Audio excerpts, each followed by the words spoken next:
नमस्कार दोस्तों, स्टडी 91 परिवार में आप सबका हार्दिक स्वागत अभिनंदन है। आज हम सब भारतीय भू आकृतिक प्रदेश के दूसरे पार्ट को देखेंगे।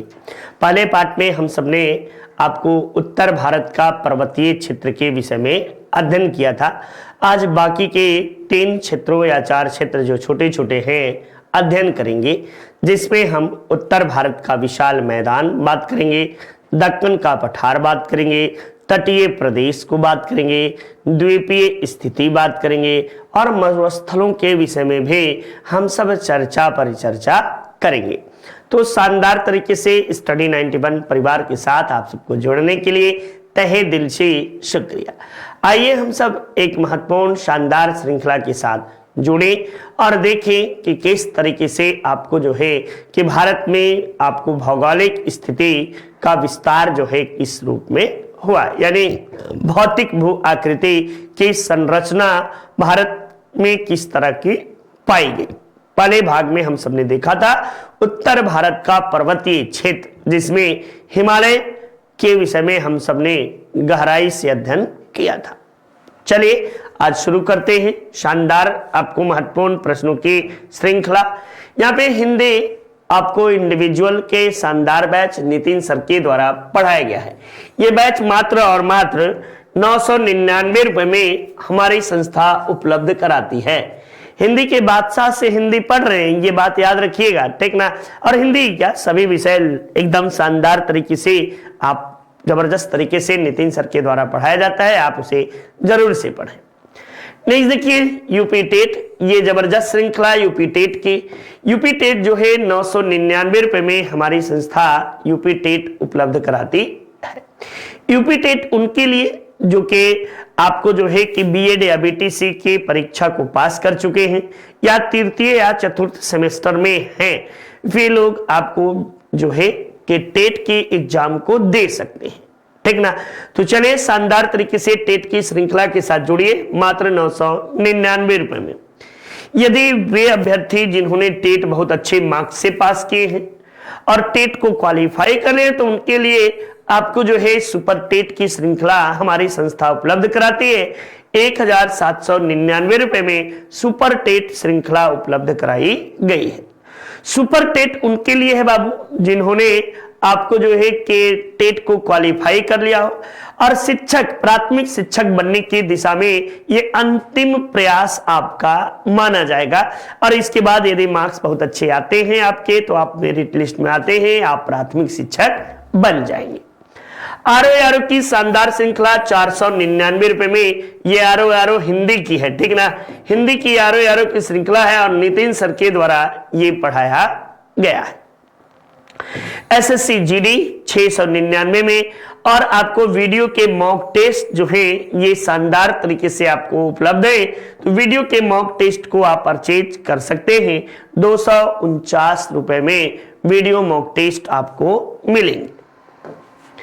चलिए आइए हम लोग बात करेंगे भारतीय भू आकृति के दूसरे टॉपिक पर, यानी भारत का विशाल मैदान। भारत का विशाल मैदान का तात्पर्य है उत्तर भारत का विशाल मैदान और कृष्णा और गोदावरी का डेल्टाई क्षेत्र में निर्मित मैदान के विषय में भी हम सब चर्चा परिचर्चा करेंगे। यानी उत्तर भारत में आपको जो है विशाल मैदान का निर्माण जो है सिंधु नदी से लेकर ब्रह्मपुत्र नदी के बीच, यानी सिंधु गंगा और ब्रह्मपुत्र का जो मैदानी क्षेत्र है, इसे ही हम उत्तर भारत का विशाल मैदान के रूप में जानते हैं, जो भारतीय अर्थव्यवस्था के मेरुदंड के रूप में भी याद किया जाता है। और भारत की आपको जो है कि 60% से अधिक आबादी इसी मैदानी क्षेत्र में निवास करती है। ये बात भी आपको पता होना चाहिए, पता होगा।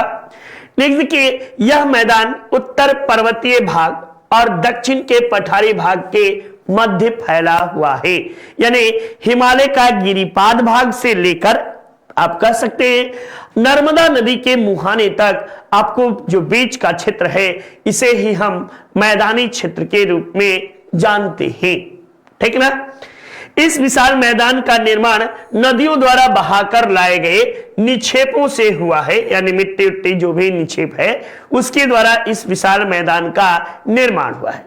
इसका विस्तार सिंधु से लेकर, यानी पश्चिम में सिंधु नदी से लेकर पूर्व में गंगा ब्रह्मपुत्र के डेल्टा तक आपको विशाल मैदान का निर्माण पाया जाता है। ये बात भी आप सब याद रखते चलिए। यह मैदान सिंधु, गंगा, ब्रह्मपुत्र और उनकी अनेक सहायक नदियों के द्वारा लाए गए कांप मृदा से आपको हुआ है, या कांप मिट्टी से इसका निर्माण आपको हुआ है।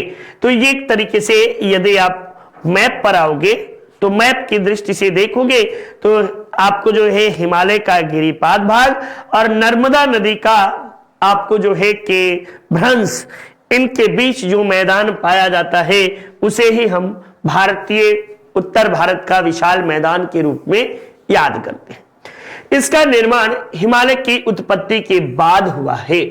यह पंजाब से लेकर नागालैंड तक आपको फैला हुआ है, यानी कह सकते हैं कि ये आपको पंजाब मतलब सिंधु, सिंधु से लेकर आपको जो है कहां तक है, तो ये आपको जो है नागालैंड तक आपको याद किया जाता है। इसकी चौड़ाई आपको 100 से लेकर 500 किलोमीटर के बीच में आपको है। यह पश्चिम में अधिक चौड़ा है और पूर्व की ओर कम चौड़ा है। पूर्व में कम क्यों है? तो पूर्व में पूर्वोत्तर राज्यों में आप देखोगे तो छोटा सा हिस्सा पूर्व में आपको पड़ता है।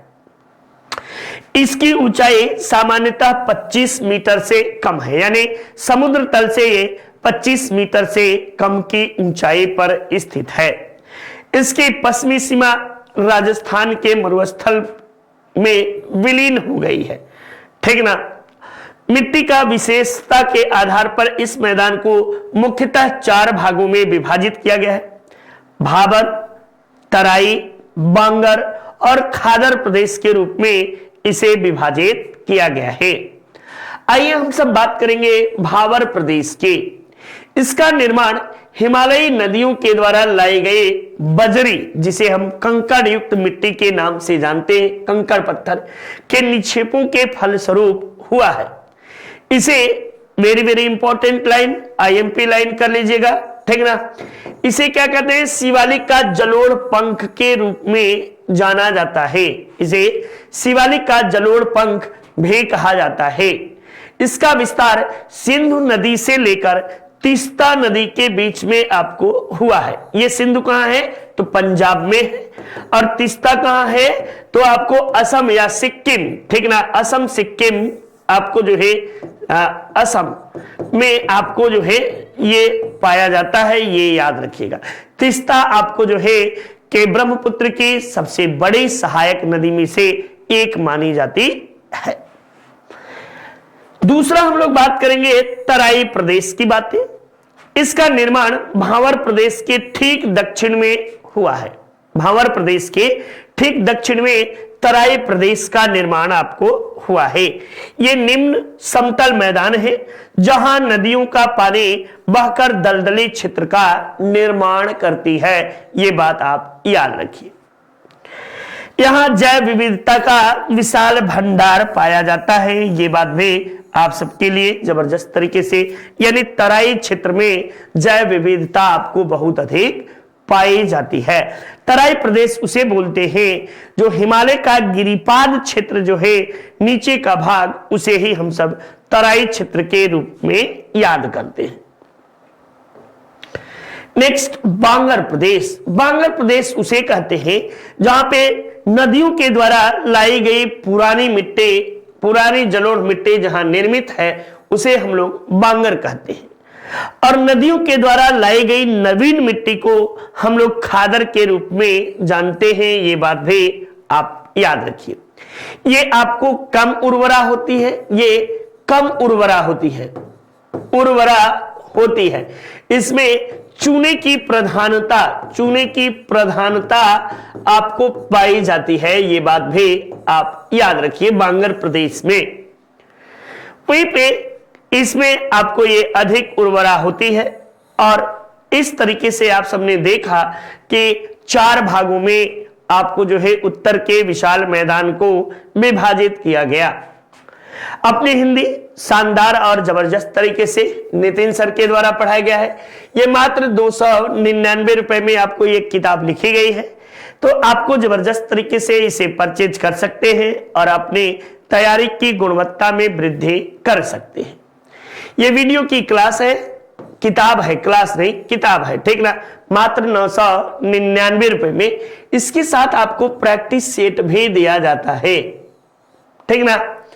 पेट की कंबो बुक, ये इसके साथ भी आपको प्रैक्टिस सेट है, और ये बिना प्रैक्टिस सेट की है। आरओ की ये हिंदी की बुक है, ठीक ना।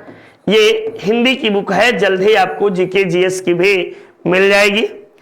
लेखपाल कम्बो बुक शानदार तरीके से 300 रुपए में उपलब्ध है, तो आप इन किताबों को परचेज कर सकते हैं। इसके लिए आपको किसी तरह का कोई भी डिलीवरी चार्ज नहीं देना होगा।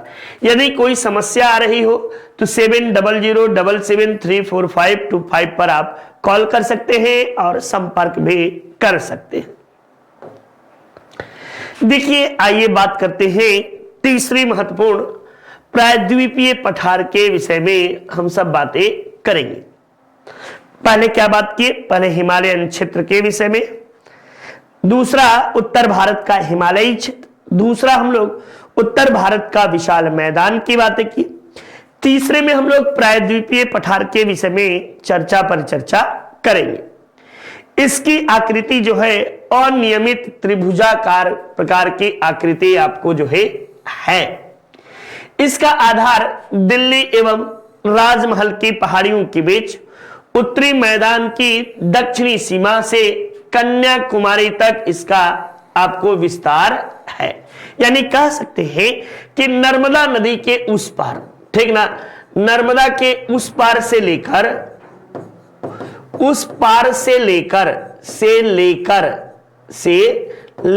आपको कहां तक है, कन्याकुमारी तक आपको जो है दक्कन ट्रैप का आपको विस्तार हुआ है, प्रायद्वीपीय पठार का विस्तार हुआ है। यह पठार भारत के प्राचीनतम भूखंडों में से एक माना जाता है।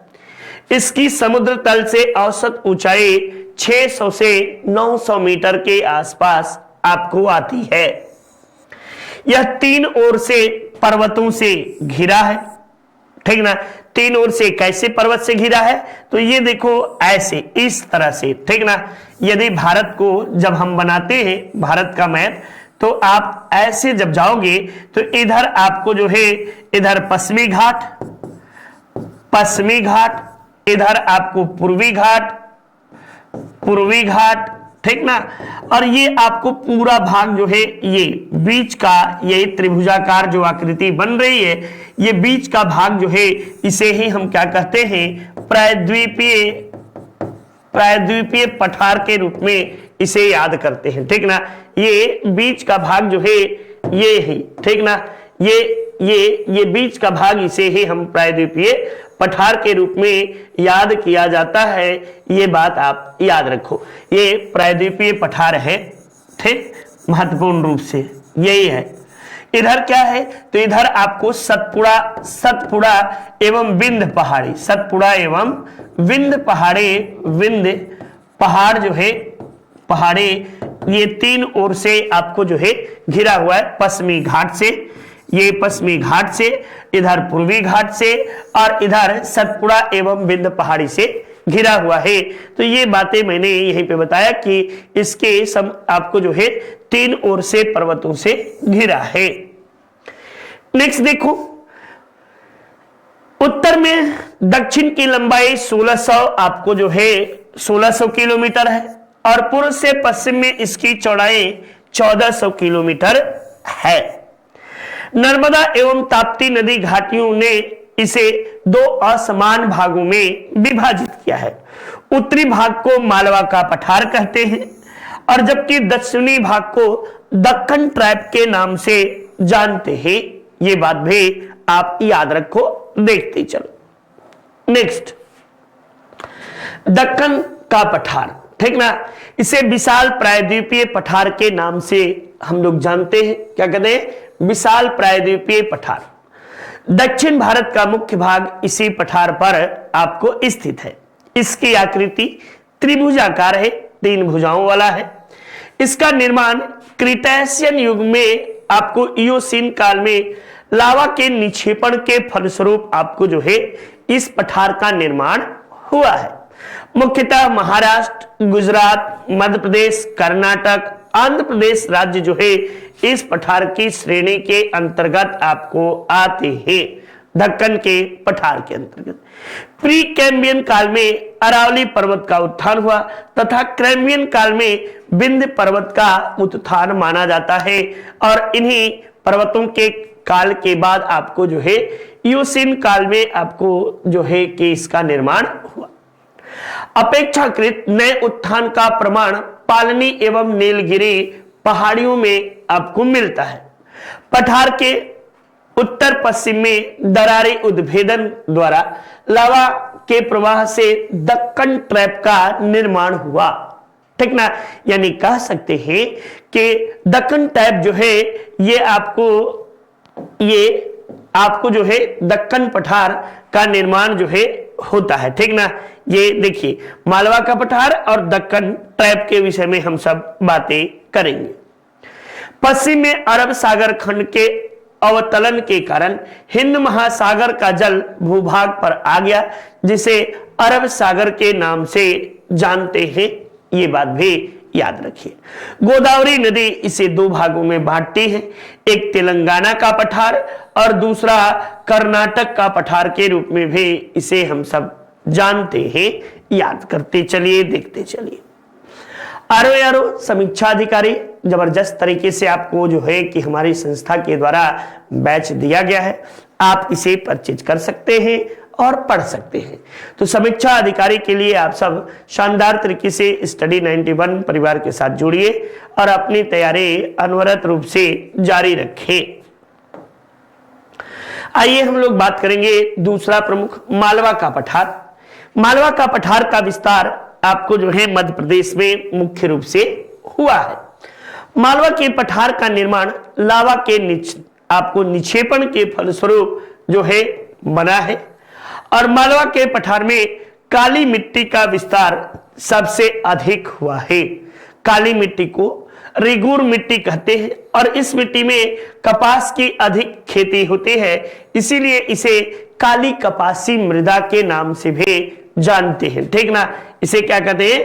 काली कपासी मृदा, ठीक ना, के नाम से भी जाना जाता है। इस प्रदेश में आपको जो है मुख्य रूप से सोया का उत्पादन, सूर्यमुखी का उत्पादन, आपको ये सभी काली कपासी क्षेत्र में यानी मालवा के पठार में ही आपको सबसे अधिक होता है।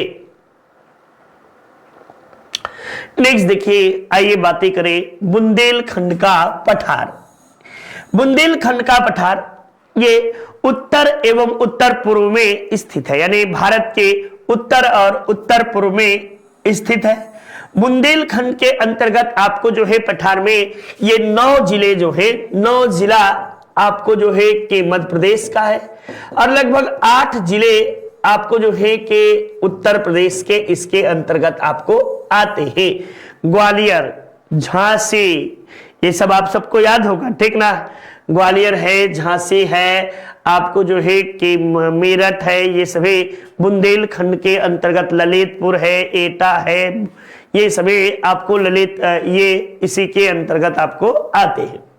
बुंदेलखंड का पठार विंध्य पर्वत श्रेणी के पूर्व में स्थित है, पूर्व में स्थित है, ये बात आप याद रखिए। यह बलुआ पत्थर, चूना पत्थर और ग्रेनाइट से निर्मित है। इसके उत्तर में सोनपुर और दक्षिण में रामगढ़ की पहाड़ियां आपको स्थित हैं। इस पठार पर चंबल, यमुना आदि नदी द्वारा बीहड़ों का निर्माण किया जाता है। बुंदेलखंड के डाकू, ये आपको याद होगा, ये चंबल के लुटेरे जो है इसी पर है। छोटा नागपुर का पठार, इसे रूर ऑफ इंडिया के रूप में जाना जाता है। छोटा नागपुर के पठार को रूर ऑफ इंडिया कहते हैं। क्या कहते हैं? Ruhr of India, Ruhr of India, ठीक ना। ये खनिज संपदा की दृष्टि से छोटा नागपुर का पठार बहुत संपन्न पठार के रूप में जानते हैं। खासकर कोयला के लिए आपको ये पठार सबसे उपयुक्त माना जाता है। छोटा नागपुर का पठार पूर्वी भारत में स्थित है। मुख्य रूप से ये झारखंड राज्य का आपको जो है कि पश्चिमी झारखंड राज्य, पश्चिम बंगाल और बिहार और छत्तीसगढ़ के कुछ भाग इसके अंतर्गत आपको आते हैं। इसके पूर्व में गंगा नदी का मैदान और दक्षिण में महानदी का आपको जो है विशाल मैदान मिलता है। इसका यदि बात की जाए कुल क्षेत्रफल तो 6500 वर्ग किलोमीटर में आपको इस छोटा नागपुर के पठार का विस्तार हुआ है, ठीक ना।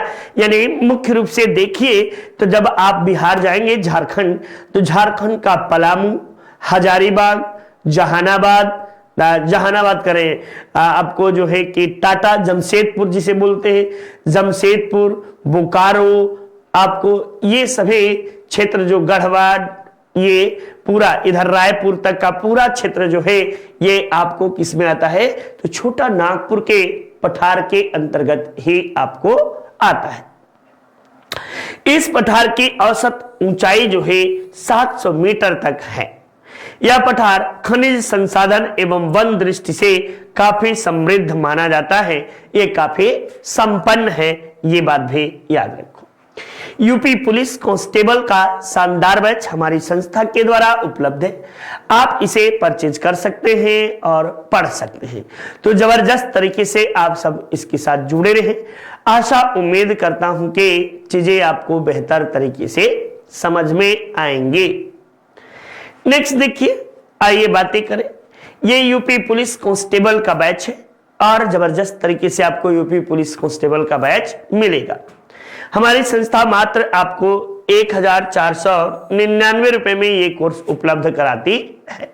आप इसे परचेज कर सकते हैं और पढ़ सकते हैं। आइए मेघालय का पठार के विषय में हम सब देखते हैं।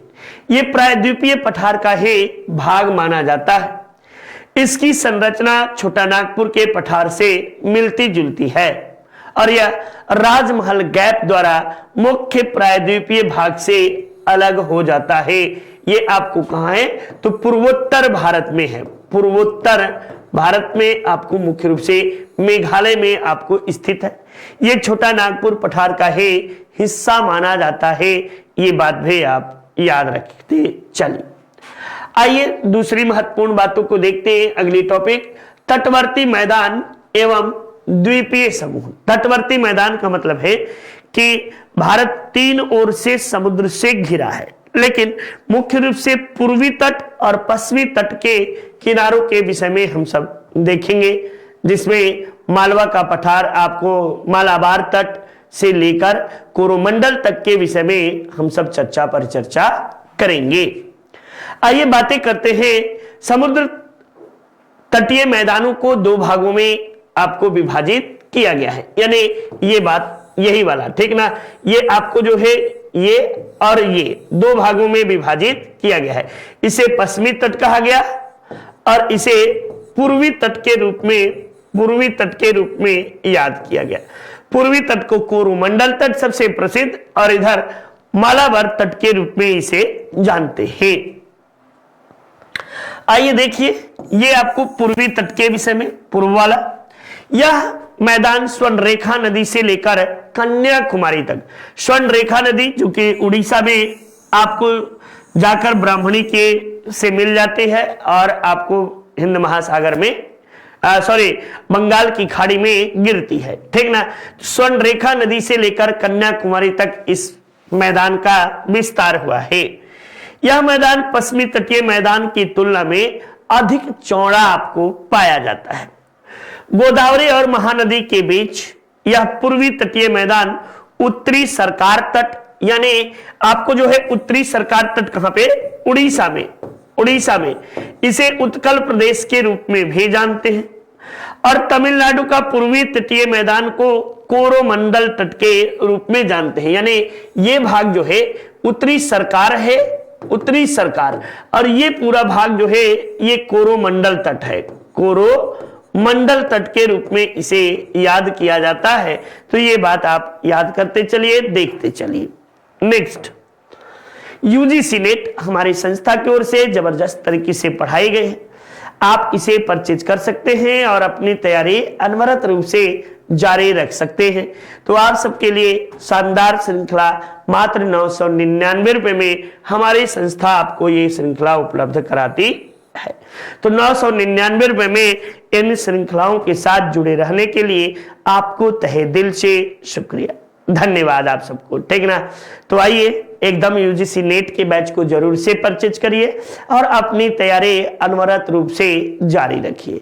तो अपनी तैयारी यूजीसी नेट उनके लिए है, मैं बताना चाहता हूं, जिन्होंने 55% मार्क्स के साथ, कई बच्चे फोन करते हैं कि यूजीसी कौन दे सकता है सर, तो यूजीसी वे बच्चे दे सकते हैं जो स्नातक में परा स्नातक, ठीक ना, जिसने एमए जिसे बोलते हैं, ठीक ना, या पीजी जिसे बोलते हैं, पीजी पोस्ट ग्रेजुएशन, जिसने 55% मार्क्स या उससे अधिक मार्क्स के साथ यदि आपने पीजी कंप्लीट किया है तो आप जो है कि असिस्टेंट प्रोफेसर बनने के योग्य हैं।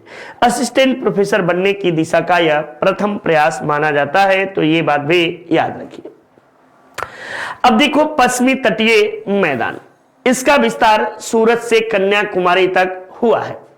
इसे 4 भागों में बांटा गया है। इसे पहला गुजरात का तटीय मैदान, दूसरा कोंकण तटीय मैदान, तीसरा कन्नड़ तटीय मैदान और चौथा मालाबार तटीय मैदान के रूप में जानते हैं। गुजरात तटीय मैदान का विस्तार जो है ये कच्छ से लेकर सौराष्ट्र के तटीय मैदान तक आपको हुआ है। वहीं कोंकण तटीय मैदान ये महाराष्ट्र से गोवा के बीच में आपको जो है कोंकण तटीय मैदान का निर्माण हुआ है। और आपको गोवा से कर्नाटक के आपको जो है कि मंगलम तक, ठीक ना, ये मंगलौर तक, ये गोवा से मंगलौर तक आपको जो है कि कन्नड़ तटीय मैदान का या कनारा तटीय मैदान का निर्माण आपको हुआ है। कन्नड़ कर लेना, ये कन्नड़ तटीय मैदान, ठीक ना, कन्नड़ तटीय मैदान का आपको निर्माण हुआ है। मालाबार तट ये आपको जो है मंगलौर से लेकर केरल तक आपको जो है कन्नड़ तटीय मैदान, मालाबार तटीय मैदान का निर्माण हुआ है। इसे केरल में कयाल के नाम से भी जानते हैं। तो इस तरीके से तटीय मैदानों को भूगर्भवेताओं ने 2 भागों में विभाजित किया, पूर्व तटीय मैदान और पश्चिम तटीय मैदान।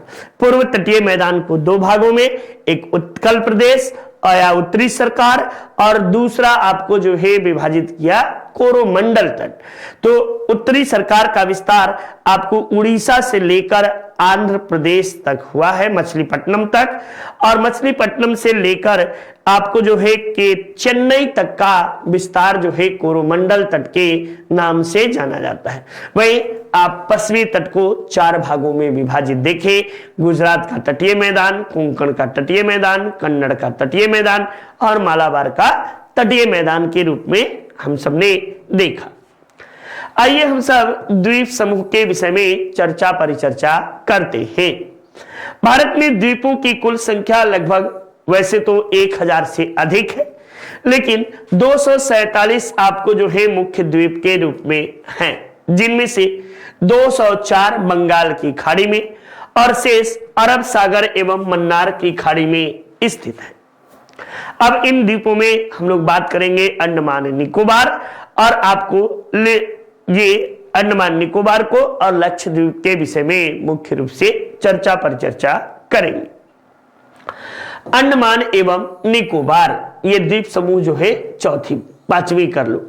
यह द्वीप समूह आपको बंगाल की खाड़ी में स्थित है और ऐसा कहा जाता है कि ये हिमालय का ही विस्तार आपको अंडमान निकोबार द्वीप समूह में हुआ है। अंडमान निकोबार द्वीप समूह को विद्वानों ने 2 भागों में विभाजित किया, एक आपको ग्रेट अंडमान और दूसरा लिटिल अंडमान के रूप में। ग्रेट अंडमान उत्तरी अंडमान, मध्य अंडमान, दक्षिणी अंडमान तथा रूटलैंड आदि को विभाजित में विभाजित है, में विभाजित है, ठीक ना, विभाजित है, जति नहीं विभाजित है, ये बात आप याद रखिए। Next, Hindi individual, Nitin sir के द्वारा, हिंदी के बादशाह ने हिंदी आपको पढ़ाया है। आप सब इसे शानदार तरीके से अपनी तैयारी जारी कर सकते हैं, इसे शानदार तरीके से पढ़ सकते हैं। तो चलिए श्रृंखला के साथ आप सब बने रहिए, इसी के साथ ही हम लोग आगे बढ़ते हैं। तो ये नितिन सर पढ़ाए हैं, जरूर से लीजिए और आप सबको काफी लाभप्रद भी होगा। देखिए, उत्तरी अंडमान में स्थित सैंडल पीक जो है उत्तरी अंडमान के सबसे ऊंची पर्वत चोटी के रूप में है। अंडमान निकोबार की राजधानी पोर्ट ब्लेयर है और भारत का अंडमान निकोबार में स्थित पोर्ट ब्लेयर जो है भारत का एकमात्र ऐसा आपको पत्तन है जो सबसे बड़े पत्तनों में, जो कि आपको संघ शासित क्षेत्र में है, ठीक ना। अंडमान समूह में 204 द्वीप हैं, जिनमें से मध्य अंडमान सबसे बड़ा है। निकोबार द्वीप समूह में आपको 19 द्वीप हैं, जिनमें ग्रेट निकोबार सबसे बड़ा है। बैरन एवं नारकोंडम आपको जो है ये दो ज्वालामुखी हैं, ठीक ना, ये बैरन द्वीप और नारकोंडम ये ज्वालामुखी, ठीक ना, ज्वालामुखी, ये बैरन, ये सुषुप्त है, ये सुषुप्त,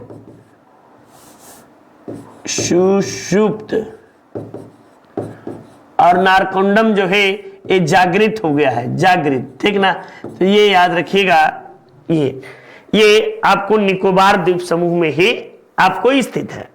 अंडमान निकोबार द्वीप समूह का सबसे उत्तरी द्वीप जो है लैंडफॉल द्वीप है। सबसे उत्तरी द्वीप कौन सा है? तो लैंडफॉल द्वीप सबसे उत्तरी द्वीप के रूप में जानते हैं। निकोबार समूह के समूह के सबसे दक्षिणी द्वीप ग्रेट निकोबार पर अक्षांश एवं पूर्वी देशांतर स्थित है, यानी 93.8 degree. 10 degree channel little Andaman को कार निकोबार से आपको जो है कि अलग करने का काम करता है, या अंडमान को निकोबार से अलग करने का काम किसके द्वारा? तो 10 डिग्री चैनल के द्वारा किया जाता है। अब आइए लक्षद्वीप के विषय में हम लोग देखें। लक्षद्वीप जो है ये बार बार वेरी वेरी इंपॉर्टेंट लाइन हम लोग गलती कर जाते हैं, आईएमपी कर लीजिएगा। ये आपको कहां है? तो अरब सागर में स्थित है। इस समूह में कुल 25 द्वीप हैं और ये इसे मूंगा द्वीप के रूप में भी जाना जाता है। इसका निर्माण, इस द्वीप का निर्माण प्रवाल भित्तियों से हुआ है। प्रवाल भित्तियों से इसका निर्माण हुआ है, भित्तियों से इसका निर्माण हुआ है, निर्माण हुआ है, ये बात भी आप याद रखो, ठीक ना। इसकी राजधानी कवारत्ती, इसकी राजधानी है कवारत्ती, आपको लक्षद्वीप की राजधानी है। लक्षद्वीप का न्यूनतम द्वीप दक्षिणतम द्वीप मिनिकॉय है, जो कि 9 डिग्री चैनल द्वारा आपको लक्षद्वीप से अलग होता है या शेष द्वीपों से अलग होता है। मिनिकॉय लक्षद्वीप का सबसे बड़ा द्वीप के रूप में भी हम मिनिकॉय को जानते हैं। तो मिनिकॉय जो है ये सबसे बड़ा द्वीप भी है। लक्षद्वीप एवं मालदीव 8 डिग्री चैनल द्वारा अलग होता है। मालदीव कौन है? तो मालदीव भारत के 2 जलीय सीमा से आपको जो है, भारत के पड़ोसी राज्य कितने हैं? तो भारत के पड़ोसी देश, अगर पड़ोसी देश पूछे तो कितने हैं पड़ोसी देश? तो हमारे 9 हैं, ठीक ना, 9 हैं। 9 में से आपको जो है 7 स्थलीय सीमा से, स्थलीय सीमा द्वारा, और जो 2 जो है 2 जलीय सीमा द्वारा, ठीक ना, ये जलीय सीमा द्वारा। ये 2 कौन है? तो श्रीलंका और आपको मालदीव, मालदीव, ठीक। तो ये हमारे 2 पड़ोसी जलीय वाले। तो जलीय आपको लक्षद्वीप को मालदीव से कौन सा चैनल अलग करता है? तो 8 डिग्री चैनल आपको अलग करता है। नितिन सर के हैंड रिटेन नोट्स हैं, शानदार तरीके से नितिन सर के द्वारा इसे पढ़ाया गया है। आप इसे परचेज कर सकते हैं, अपनी तैयारी अनवरत रूप से जारी रख सकते हैं। तो आप सबके लिए एकदम जबरदस्त तरीके से ये प्राचीन इतिहास, मध्यकालीन, आधुनिक, सामान्य हिंदी, इंडियन ज्योग्राफी, भारतीय राज्य व्यवस्था, फिजिक्स, केमिस्ट्री, बायोलॉजी, ये सभी पीडीएफ के रूप में आपको उपलब्ध है। आप इसे जरूर से पढ़ें और भरपूर आनंद लें। यही आप सबके लिए शुक्रिया। आज की श्रृंखला यहीं तक, मिलते हैं एक अगले शानदार क्लास में। तो चलिए श्रृंखला के साथ बने रहिए। आप सबको 5 बजे ये श्रृंखला मिलती है। तो चलिए, जय हिंद, जय भारत, नमस्कार, वंदे मातरम, जय हिंद सबको।